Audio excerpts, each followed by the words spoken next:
Hello, I'm Pastor Paul. Welcome to the Lord of Life Lutheran Church Sermon Podcast. We're glad you're here. We know that you can't always be in worship with us, so we're glad to provide the sermons from our weekly services. We hope that you will find hope and inspiration as we have in Jesus Christ. And now, here's this week's message.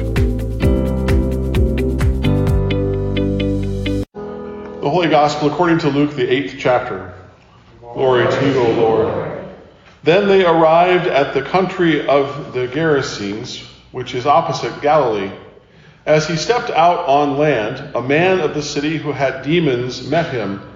For a long time he had worn no clothes, and he did not live in a house, but in the tombs. When he saw Jesus, he fell down before him and shouted at the top of his voice, "What have you to do with me, Jesus, Son of the Most High God? I beg you, do not torment me." For Jesus had commanded the unclean spirit to come out of the man. For many times it had seized him, it was kept under guard and bound with chains and shackles, but he would break the bonds and be driven by the demon into the wilds. Jesus then asked him, "What is your name?" He said, "Legion," for many demons had entered him. They begged him not to order them to go back into the abyss. Now there on the hillside a large herd of swine was feeding, and the demons begged Jesus to let them enter these. So he gave them permission. Then the demons came out of the man and entered the swine, and the herd rushed down the steep bank into the lake and was drowned. When the swineherds saw what had happened, they ran off and told it in the city and in the country. Then people came out to see what had happened. And when they came to Jesus, they found the man from whom the demons had gone, sitting at the feet of Jesus, clothed and in his right mind, and they were afraid. Those who had seen it told them how the one who had been possessed by demons had been healed. Then all the people of the surrounding country of the Gerasenes asked Jesus to leave them, for they were seized with great fear. So he got into the boat and returned. The man from whom the demons had gone begged that he might be with him, but Jesus sent him away, saying, "Return to your home and declare how much God has done for you." So he went away, proclaiming throughout the city how much Jesus had done for him. The Gospel of the Lord. Praise to you, Lord Christ. You may be seated.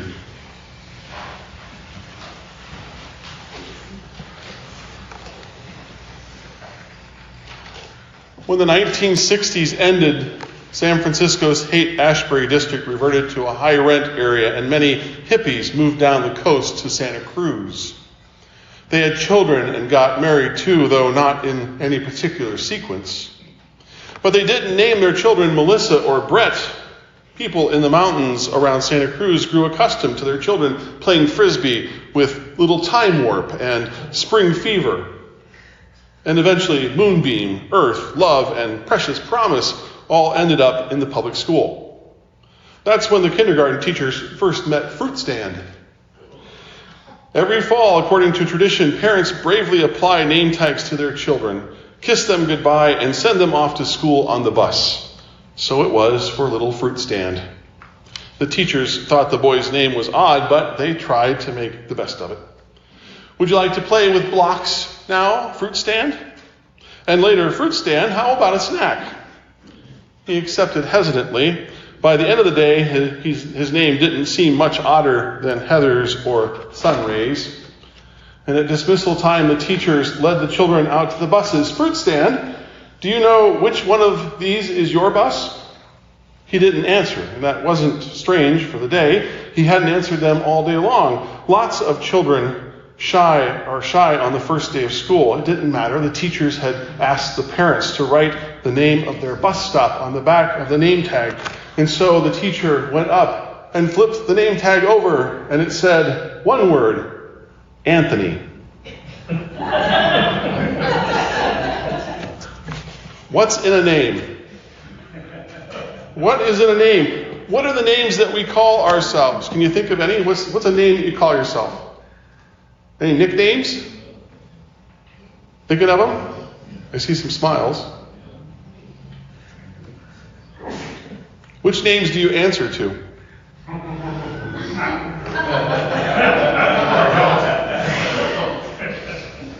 As a child, if I heard, "Paul phone, Michael! Right? Come to account. In my work with young people over the last 27 years or so, I've witnessed some names that have been a burden for young people. Fat to an 8th grader who responded by going through a struggle with an eating disorder. Bad given to a 6th grader who struggled with attention span and acted out at school and at church. Unimportant to a child whose dad felt like the new girlfriend was more important than him and put him out on the street. I've witnessed some names people are burdened with since beginning my pastoral ministry, and I suspect they are true here as well. Hungry is one that comes to mind, a name that we give to those who come by the church or call on the phone looking for help with groceries. Unchurched is a name that we've given to thousands of residents around churches all over town that haven't been invited to church yet. Sick is a name that we hear when we're faced with illnesses of many kinds. Names are powerful things. Sometimes our names connect us with stories of others. How many of you went to school after older brothers and sisters? Did you have an experience like I did? Did your name already mean something to those teachers and coaches? Right? Names. Abram and Sarai become.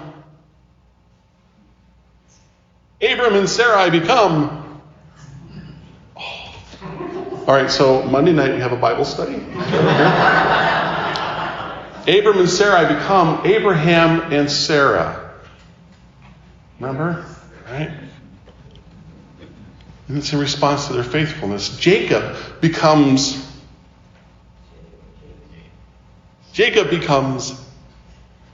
somebody say Israel. Israel, following his epic struggle with the angel. Do you remember the story now? He wrestles with the angel. And at the end, he's confessed his own brokenness. But he stayed faithful, and so he becomes Israel. Saul becomes Paul, right? He goes from being one of the most prolific persecutors of Christianity to being one of its most profound missionaries. Simon becomes Peter, the rock upon which the church is built.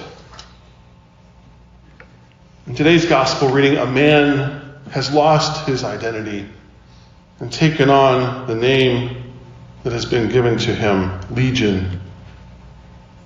When Jesus asks him his name, he doesn't respond, oh, it's Bob or Frank or Harry or anything else. He responds by saying Legion. We're told, for many demons had entered him. His whole identity was found in who he had been labeled to be. The crazy guy who runs around the tombs. I'm trying to imagine this character, what he must have been like. I wish there were cameras back in the day. He couldn't be contained in any prison or with any chains, right? We're told that he broke loose from any kind of confinement. Luke tells us that the man hadn't worn clothes for a long time and that he lived in the tombs in the graveyard of town. I can think of a lot of names that we might have given a person like this today, whether his affliction was a demon or some other kind of personality disorder or mental illness. Sadly, we probably wouldn't have much pity for him today. Still, this man was okay as long as he stayed in the tombs, as long as he stayed away from the townfolk, and perhaps that's where the real problem lies in our story. For the people of the town who came out to see Jesus and witnessed the way that Jesus healed the man they knew as Legion, things were about to change. It's interesting that Luke makes the point of putting these demons in their place in our story. Do you see the power structure being revealed? The demons begged Jesus to let them enter the swine feeding nearby. And by the way, a pastor friend of mine once told me years ago that this is a biblical example of the first deviled ham. I'll wait. I suppose there wouldn't be many Jews who cared whether a pig was overtaken by a demon, or for that matter, that these pigs run into the water and drown. They were nameless animals. Jesus gives the man in our story his identity. Not the one that he's been labeled with for most of his life, apparently. Not the name the town folks had given to him, but a new name, a new identity. Child of God. One loved so much that God showed mercy and healed the man's affliction. Jesus disturbs the status quo. Things won't be the same any longer because crazy old Legion won't be stalking around the tombs. Can he be trusted? Where will he live now?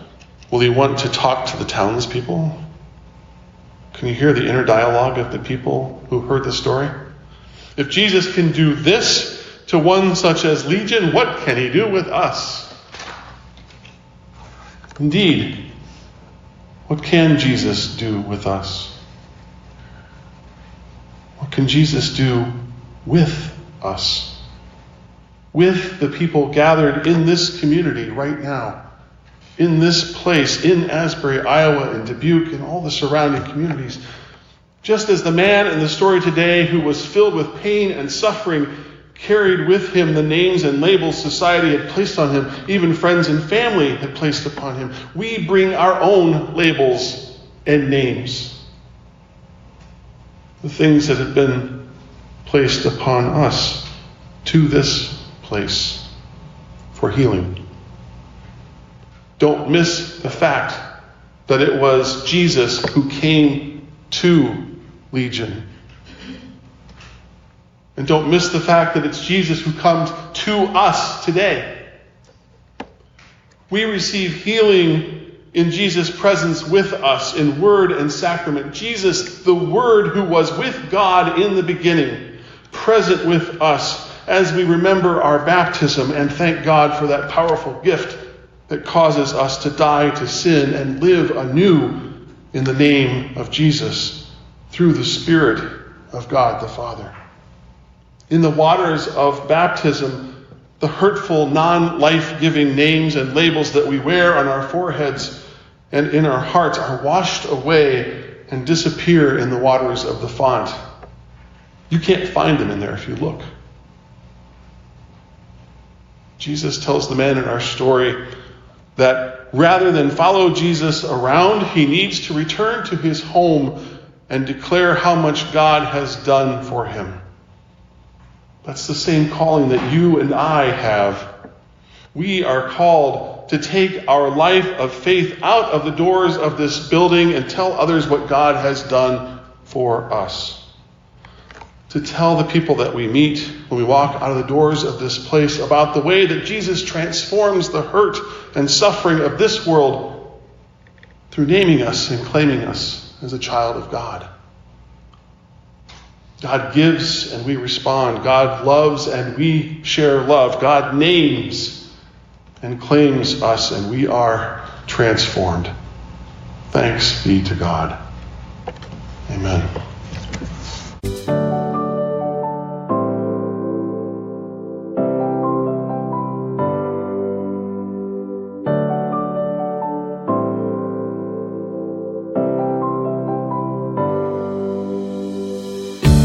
Thanks for listening to the Lord of Life Lutheran Church Sermon Podcast. If you're ever in the Dubuque Land area, please join us for worship. Visit our website at www.lordoflife.online to learn more about service times and about our vision for serving God and our community. God bless you.